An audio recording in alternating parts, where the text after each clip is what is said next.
Alright, so we got our little culinary tweezers and whatnot. This was an inexpensive set that I got off of Amazon. It's a 6-piece set.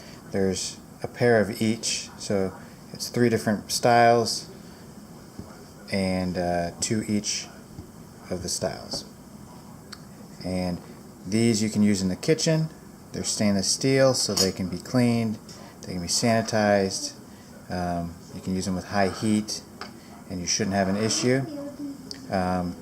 So when you're doing microgreens and things like that and dressing plates, these are good to have so that your fingers aren't damaging the herbs and stuff when you're putting them on, or the little flowers, the edible flowers.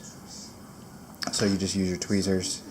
I think these are probably my favorite for just about everything, because they have the crooked neck there. I don't know if you can see that.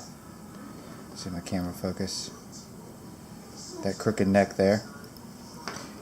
Then you have your straights, which are good too, but I tend to, not want to pick things up directly like this.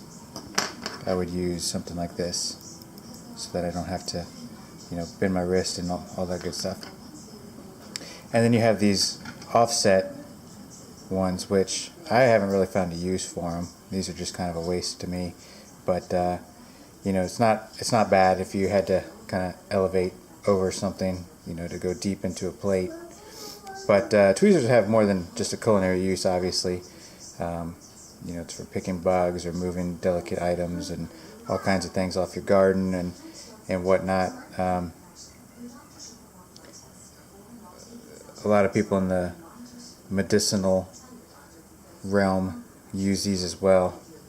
So good little set to have, inexpensive. I'll post a link in the description, and go ahead and put it onto the blog as well.